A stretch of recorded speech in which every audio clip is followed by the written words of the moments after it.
আসসালামু আলাইকুম রহমতুল্লাহ। আজ সবাইকে আমি একটা দেখাবো ঔষধি গাছ। চিনলে জড়ি আর না চিনলে জঙ্গলার করি।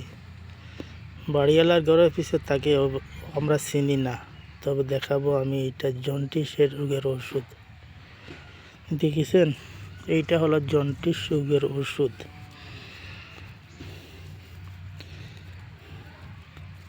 3-4 দিন 1 কাপ করে ছিটিয়ে রস খেলে জন্ডিস ভালো হয়ে যাবে ইনশাল্লাহ।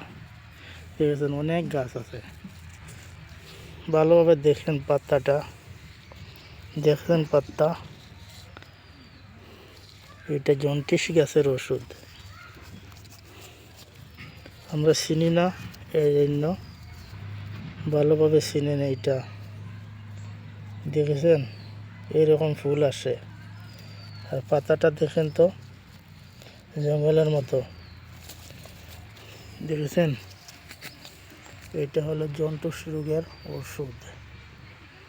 অনেক গাছ আছে, এটা তুলে খাবেন 3-4 দিন সকালে খালি পেটে 1 কাপ করে রস, তাহলে জন্ডিস রোগ ছেড়ে যাবে।